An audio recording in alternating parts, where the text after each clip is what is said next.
Spoken English class 1. So మనం గలంగా మాట్లాడాలంటే be forms ని నేర్చుకోవాలి, అర్థం చేసుకోవాలి. Be forms am, is, was, were, will be, have been ఇవన్నీ బీ ఫార్మ్స్ కింద వస్తాయి. బీ ఫార్మ్స్ లో 2 థింగ్స్ నేర్చుకోవాలి. మళ్ళీ being sentence, non being sentence. Being sentence అంటే ఎగ్జిస్ట్ అయినట్టు గురించి చెప్తుంది. నాన్ బీయింగ్ సెంటెన్స్ అంటే యాక్షన్ గురించి చెప్తుంది. ఇప్పుడు ఒక ఆమె డాన్స్ చేస్తుంది, అది యాక్షన్ కిందకి వస్తుంది. So actions comes under non being sentence కింద వస్తుంది. సో ఆమె ఒక స్టెప్ నిలబడుకోంది, బట్ నేను చూపించి ఆమె డాన్సర్ అని చూపిస్తున్నాను. She is a dancer. ఆ స్థితిని గురించి, ఆమె ఐడెంటిటీ గురించి నేను డిఫైన్ చేస్తున్నప్పుడు అది బీయింగ్ సెంటెన్స్ కింద వస్తుంది. సో స్టేట్ అనేది 2 థింగ్స్ గురించి డిఫైన్ చేస్తుంది, either action or no action. Action అంటే స్టేట్ ఆఫ్ నాన్ బీయింగ్ కింద వస్తుంది. యాక్షన్ అంటే స్టేట్ ఆఫ్ నాన్ బీయింగ్ కింద వస్తుంది. అక్కడ యాక్షన్ లేదంటే స్టేట్ ఆఫ్ బీయింగ్ కింద వస్తుంది. దానికి ఎగ్జాంపుల్ ప్రెసెంట్, పాస్ట్, ఫ్యూచర్ గురించి డిఫైన్ చేస్తాను. So I'm going. గోయింగ్ అనేది మెయిన్ వర్బ్. మెయిన్ వర్బ్ కి ఎప్పుడైతే హెల్పింగ్ వర్బ్ సపోర్ట్ చేస్తుందో అప్పుడే అది ప్రెసెంట్ లో ఉందా, పాస్ట్ లో ఉందా, ఫ్యూచర్ లో ఉందా మనకి తెలుస్తుంది. సో ప్రెసెంట్ లో ఉన్న ప్రెసెంట్ డిఫైన్ చేసేటప్పుడు హెల్పింగ్ వర్బ్ అనేది యామ్, ఈజ్, ఆర్ గా ఉంటుంది. హెల్పింగ్ వర్బ్ పాస్ట్ డిఫైన్ చేసేటప్పుడు వాజ్, వర్ ఉంటుంది. సో హెల్పింగ్ వర్బ్ ఫ్యూచర్ లో ఉందని ఎలా తెలుస్తుంది? విల్ బి అనేది హెల్పింగ్ వర్బ్ గా ఉంటే అది ఫ్యూచర్ యాక్షన్ ని డిఫైన్ చేస్తుంది. ఐఎమ్ గోయింగ్, ఇక్కడ గోయింగ్ అనేది ఒక యాక్షన్.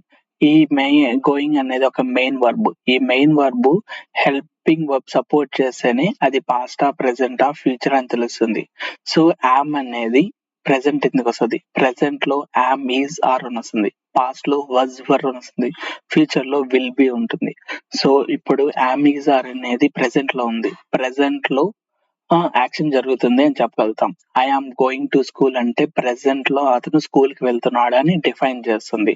ఇప్పుడు I was going to school అంటే నేను పాస్ట్ లో స్కూల్ కి వెళ్తున్నాను అని అర్థం వస్తుంది. సో హియర్ యామ్ అనేది ఒక హెల్పింగ్ వర్బ్ గా డిఫైన్ చేసి మెయిన్ వర్బ్ కి సపోర్ట్ చేస్తుంది. ఇక్కడ మెయిన్ వర్బ్ యాక్షన్ చేస్తుంది కాబట్టి ఇది స్టేట్ ఆఫ్ నాన్ బీయింగ్ కింద వస్తుంది. సో what it indicate అంటే the action is currently happening because helping verb is present in the present tense. That's why I am going to school అనేది present ని indicate చేస్తుంది.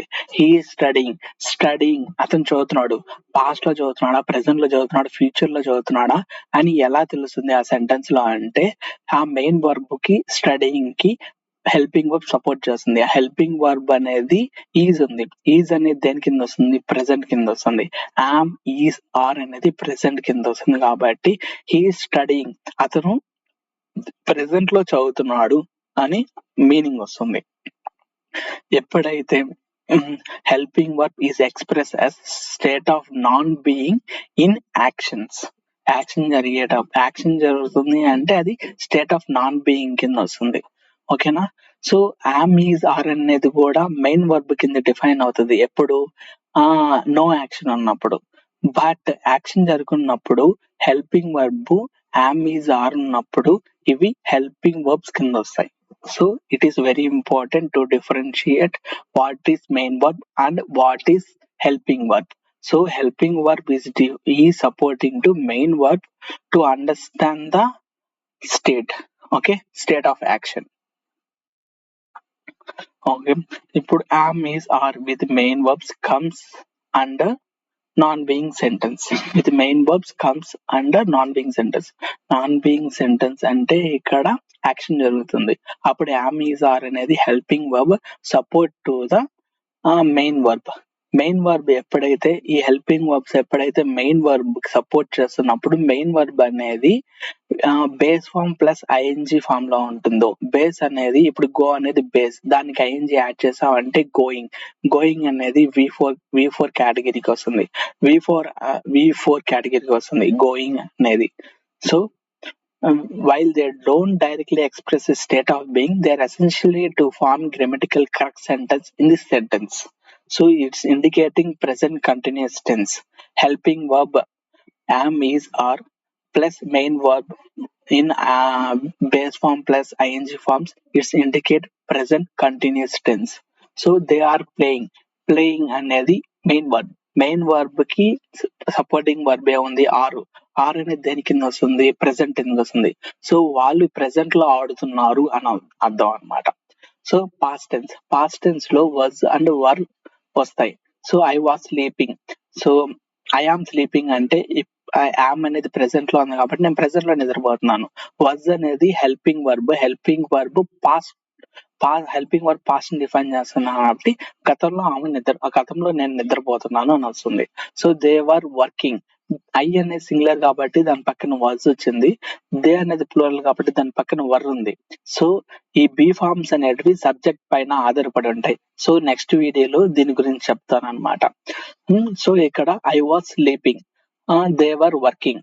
So they are working అంటే are అనేది present లో వస్తుంది కాబట్టి వాళ్ళు ఇప్పుడు వర్క్ చేస్తున్నారు. ఇక్కడ వర్ వచ్చింది కాబట్టి హెల్పింగ్ వర్బ్ పాస్ట్ లో వర్క్ చేస్తున్నారు అని అర్థం వస్తుంది, దే వర్ వర్కింగ్ అని. So same like future will be పెట్టిన వెంటనే ఈ హెల్పింగ్ వర్బ్ విల్ బి ఉందంటే అది ఫ్యూచర్ ని డిఫైన్ చేస్తుంది అని అర్థం.